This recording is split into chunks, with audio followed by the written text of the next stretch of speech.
খবর শুনছেন Siliguri news TV channel থেকে। আজ শনিবার 31শে আগস্ট জানাবো আজকের বাছাই করা গুরুত্বপূর্ণ 10টি তাজা খবর। শুরুতেই হেডলাইন।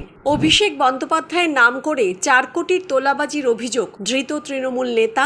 বাজেভাবে ভাসল অভিষেক। মমতা বন্দ্যোপাধ্যায়ের কোনো সন্তান নেই। আরজি করের মৃত চিকিৎসকের মা মুখ্যমন্ত্রীর উদ্দেশ্যে আর কি বললেন? অবশেষে নিয়োগ দুর্নীতি মামলায় বিরাট নির্দেশ কলকাতা হাইকোর্টের। আরজি করের নির্যাতিতার দেহ ঘিরে এত লোক, ছবি দেখিয়ে পরিচয় জানালো পুলিশ।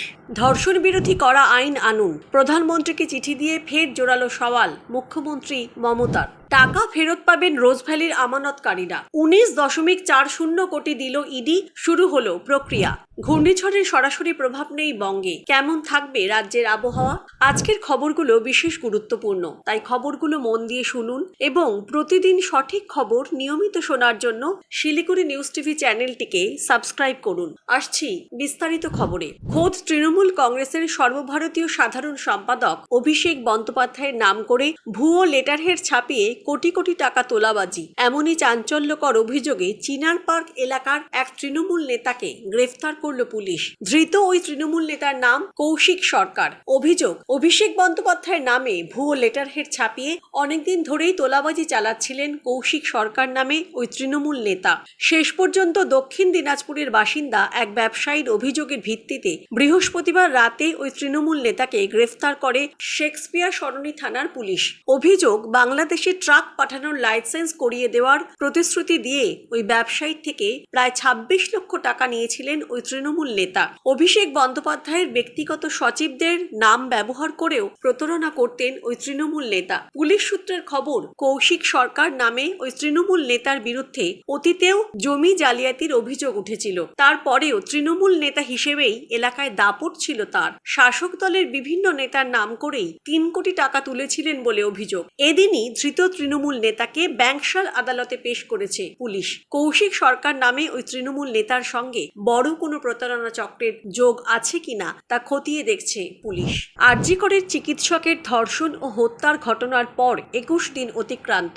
এখনো পর্যন্ত এই ঘটনায় ধৃত এক। রাজ্য জুড়ে প্রতিদিনই প্রতিবাদ সংগঠিত হচ্ছে। সেই পরিস্থিতিতে রাজনীতির দড়ি টানাটানি চলে গিয়েছে চূড়ান্ত পর্যায়ে। মুখ্যমন্ত্রী মমতা বন্দ্যোপাধ্যায় নির্যাতিতার বাড়িতে গিয়ে সময় চাওয়ার পরেও বাবা মা আরজি করের ঘটনায় সিবিআই তদন্তের আবেদন করে হাইকোর্টে যান। হাইকোর্ট সেই আবেদন মঞ্জুর করে। সেই পরিস্থিতিতে বিরক্তি প্রকাশ করেছিলেন মুখ্যমন্ত্রী। পরবর্তী সময়ে মুখ্যমন্ত্রী বলেছেন, নির্যাতিতার পরিবার বিচার চায় না। মুখ্যমন্ত্রীর এই মন্তব্যে ক্ষুব্ধ নির্যাতিতার পরিবার। নির্যাতিতার মা মুখ্যমন্ত্রীকে উদ্দেশ্য করে বলেছেন, মমতা বন্দ্যোপাধ্যায়ের নিজের কোনো ছেলে মেয়ে নেই, তাই সন্তান হারানোর বেদনা তিনি বোঝেন না। নির্যাতিতার মা বলেছেন, মমতা বন্দ্যোপাধ্যায় যা বলেছেন তা তার পছন্দ হয়নি। তিনি বলেছেন, সারা বিশ্ব মেয়ের পাশে, সবাই ন্যায় বিচারের দাবিতে আন্দোলন করছে, কিন্তু তিনি বলছেন পরিবার বিচার চায় না। তিনি বলেছেন, বিচার না পাওয়া পর্যন্ত আন্দোলন চালিয়ে যেতে তিনি আন্দোলনকারীদের প্রতি আহ্বান জানিয়েছেন। এদিকে এদিনও আরজি করের ঘটনা নিয়ে তৎপরতা ছিল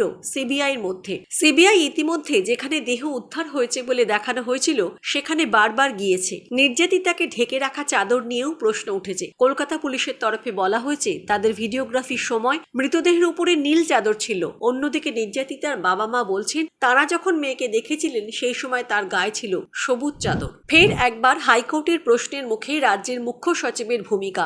সেই 2022 সাল থেকে নিয়োগ দুর্নীতি নিয়ে উত্তাল রাজ্য। শিক্ষাক্ষেত্রে কেলেঙ্কারির অভিযোগে জেলবন্দি রাজ্যের প্রাক্তন শিক্ষামন্ত্রী পার্থ চট্টোপাধ্যায়, শাসক দলের নেতা থেকে শুরু করে শিক্ষা দপ্তরের একাধিক আধিকারিক। আদালতে চলছে মামলা।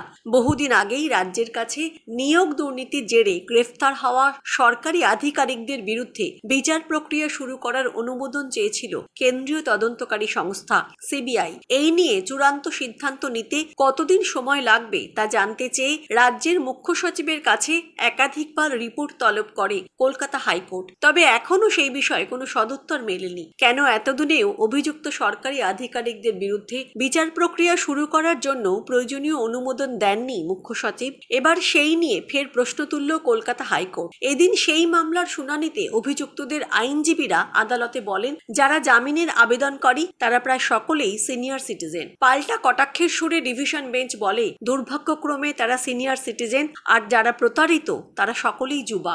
এদিন পার্থ চট্টোপাধ্যায়, সুবীরেশ ভট্টাচার্য, শান্তিপ্রসাদ সিনহা সহ সকল অভিযুক্তদের আইনজীবীরা তাদের মক্কেলের জামিনের আর্জি জানান। পাশাপাশি সকলেই সিবিআইয়ের ভূমিকা নিয়ে প্রশ্ন তোলেন। তাদের কথায়, তদন্তকারী সংস্থা 2022 সালে চার্জ গঠনের অনুমতি চেয়ে সেপ্টেম্বর মাসে মুখ্য সচিবের কাছে যায়। তারপর এতদিন পেরিয়ে গেলেও কোনো পদক্ষেপ নেওয়া হয়নি কেন? পাল্টা এদিন রাজ্যের ভূমিকায় অসন্তোষ প্রকাশ করে ডিভিশন বেঞ্চ জানায়, রাজ্য সরকার যদি ধৃত আধিকারিকদের বিরুদ্ধে চার্জ গঠনের অনুমতি না দেয়, এখানে ডিভিশন বেঞ্চ বা সিবিআইয়ের কিছু করার নেই। এই মামলায় আদালত স্বতঃপ্রণোদিত হয়ে চার্জ গঠনের অনুমতি দেবে না বলে জানিয়েছে হাইকোর্ট। দর্শক, আমরা এই ভিডিওটিতে 2000 লাইক এবং 1000 সাবস্ক্রাইব টার্গেট রেখেছি। আশা রাখছি আপনারা এই টার্গেটটি পূরণ করবেন। আসছি পরবর্তী খবরে।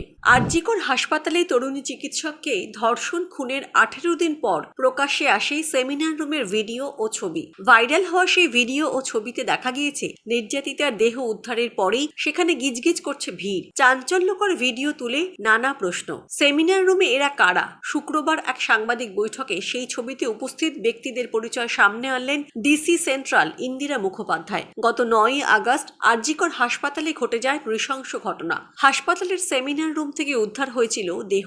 সম্প্রতি একটি ভিডিওতে ও একটি ছবিতে দেখা যায় যে যেখানে এই ঘটনা ঘটেছে সেই ঘরে গিজগিজ করছে মানুষের ভিড়। প্রশ্ন ওঠে, সেমিনার রুমে একজন অনকল ডিউটিরত চিকিৎসকের দেহ উদ্ধারের পর কিভাবে একসঙ্গে এত বাইরের লোক সেখানে ঢুকে পড়ে? মৃতদেহ উদ্ধারের পর অপরাধস্থল আগে সিল করে দেওয়ার কথা, নইলে এভাবে লোক চলাচল করলে তথ্য প্রমাণ লোপাট হয়ে যাওয়ার আশঙ্কা থাকে। কিন্তু দেহ উদ্ধারের পর মুহূর্তের ভাইরাল ভিডিওতে সেই নিয়ন্ত্রণের কোনো চিহ্ন মাত্র নেই। রয়েছেন হাসপাতালের একাধিক কর্তা ব্যক্তিও। কেন দেহ উদ্ধারের পর কোনো নিয়ন্ত্রণ রইল না পুলিশের? কাঠগড়ায় তোলা হয় পুলিশকে। এরপরেই পুলিশ জানায় যে যেখান থেকে মৃতদেহ উদ্ধার করা হয়েছে সেই ঘরটি 51 ফুট লম্বা, যার মধ্যে 40 ফুট ঘিরে রাখাই ছিল। বাকি 11 ফুটে হাজির ছিলেন হাসপাতালের কেউ কেউ। শুক্রবার ডিসি সেন্ট্রাল ইন্দিরা মুখোপাধ্যায় জানায় যে ভাইরাল ভিডিওতে যাদের দেখা যাচ্ছে তারা কেউ ফরেনসিকের অফিসার, কেউ বা অ্যাডিশনাল সিপি, ফিঙ্গারপ্রিন্ট এক্সপার্ট, প্রত্যক্ষদর্শী ডাক্তার, ভিডিওগ্রাফার, টালা থানার মহিলা অফিসার, হোমিসাইডের ওসি সহ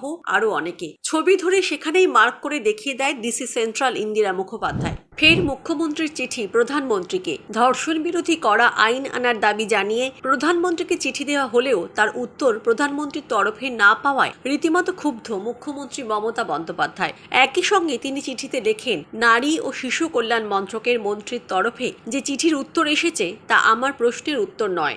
নারী ও শিশু কল্যাণ মন্ত্রকের মন্ত্রীর তরফে যে চিঠি এসেছে তারই দিন উত্তর নিলেন মুখ্যমন্ত্রী। ধর্ষণ রোধে কঠোর আইন আনার দাবিতে প্রধানমন্ত্রী নরেন্দ্র মোদীকে আগেই গত 22 আগস্ট চিঠি দেন মুখ্যমন্ত্রী মমতা বন্দ্যোপাধ্যায়। কিন্তু এমন গুরুতর বিষয়ে এখনো কেন কোনো উত্তর দিলেন না প্রধানমন্ত্রী? কার্যত প্রশ্ন তুলে ক্ষোভ প্রকাশ করলেন মমতা। ধর্ষণ রোধে কঠোর আইন আনার দাবিতে প্রধানমন্ত্রীকে চিঠি দেন মমতা। মুখ্যমন্ত্রীর অভিযোগ, প্রধানমন্ত্রী সেই প্রশ্নের কোনো জবাব দেননি। নারী ও শিশু কল্যাণ মন্ত্রকের তরফে একটি উত্তর দেয়া হলেও সেটা দায়সারা। তাই দৃষ্টি আকর্ষণের জন্য ফের চিঠি লিখলেন মমতা। মমতার দাবি, দেশের বিভিন্ন প্রান্তে নারী নির্যাতন ও ধর্ষণের যে ঘটনা ঘটছে সেগুলি রুখতে অবিলম্বে কঠোরতম আইন আনতে হবে। চিঠিতে মমতা বন্দ্যোপাধ্যায় এও জানান, ইতিমধ্যে 10টি পস্কো কোর্ট তৈরির অনুমোদন রাজ্য সরকার দিয়েছে। একই সঙ্গে ধর্ষণ বা মহিলাদের বিরুদ্ধে নির্যাতনের ঘটনার নিয়ন্ত্রণে হেল্পলাইন নম্বরও রাজ্যে চালু রয়েছে। এই হেল্পলাইন নম্বরগুলো হলো 112 এবং 1098। রোজভ্যালির আমানতকারীদের টাকা ফেরতের প্রক্রিয়া শুরু হলো। অ্যাসেট ডিসপোজাল কমিটিকে 19 কোটি 40 লক্ষ টাকা দিল এনফোর্সমেন্ট ডিরেক্টরেট। প্রথম দফায় 19 কোটি 40 লক্ষ টাকা দিল ইডি। প্রতারিত আমানতকারীদের হাতে টাকা তুলে দেবে অ্যাসেট ডিসপোজাল কমিটি। আদালতের নির্দেশেই টাকা ফেরানোর প্রক্রিয়া শুরু হলো। ইডি সূত্রে খবর, আজ সংস্থার 3 উচ্চপদস্থ আধিকারিক, special director Subhash Agarwal, joint director Sudesh Sheoran এবং deputy director Ajay Luhach asset disposal কমিটির অফিসে যান। সেখানে জরুরি বৈঠক হয়। সেখানে টাকা আমানতকারীদের ফিরিয়ে দেওয়ার বিষয়টি নিয়ে আলোচনা হয়। কেন্দ্রীয় তদন্তকারী সংস্থার একটি সূত্র মারফত জানা যাচ্ছে, রোজভ্যালির যে টাকা এবং সম্পত্তি বাজেয়াপ্ত করা হয়েছিল তার মধ্য থেকে 19,40,00,000 টাকা অ্যাসেট ডিসপোজাল কমিটির হাতে তুলে দেওয়া হয়েছে। ওই টাকা আমানতকারীদের হাতে তুলে দেওয়া হবে। ইডির তরফে আমানতকারীদের ফেরানোর জন্য প্রথম কিস্তির টাকা দিল ইডি। রোজ ভ্যালির আমানতকারীদের টাকা ফেরানোর প্রক্রিয়া শুরু করতে হবে বলে সম্প্রতি নির্দেশ দেয় বিশেষ PMLA আদালত। রোজ ভ্যালির 11,99,00,000 টাকা মূল্যের 14টি ফিক্সড ডিপোজিট অ্যাসেট ডিসপোজাল কমিটির হাতে হস্তান্তর করতে বলা হয়। আদালতের নজরদারিতে গোটা বিষয়টি সম্পন্ন হবে বলে জানানো হয়। এরপর প্রাক্তন বিচারপতি দিলীপ কুমার শেঠকে মাথায় রেখে অ্যাসেট ডিসপোজাল কমিটি গঠন করা হয়। আদালত নির্দেশ দেয় পশ্চিমবঙ্গে রোজ ভ্যালির সম্পত্তি নিলাম করতে হবে। কমিটির তরফে আলাদা অ্যাকাউন্ট খুলে টাকা জমা করতে হবে সেখানে। সেই মতো পঞ্চনামা তৈরি করে ইডি আমানতকারীদের টাকা ফেরানোর জন্য হাইকোর্টের নির্দেশে ওয়েবসাইটও খোলা হয়, যেখানে নিজেদের নথিপত্র জমা দিয়ে টাকা ফেরত চেয়ে আবেদন করতে পারেন আমানতকারীরা।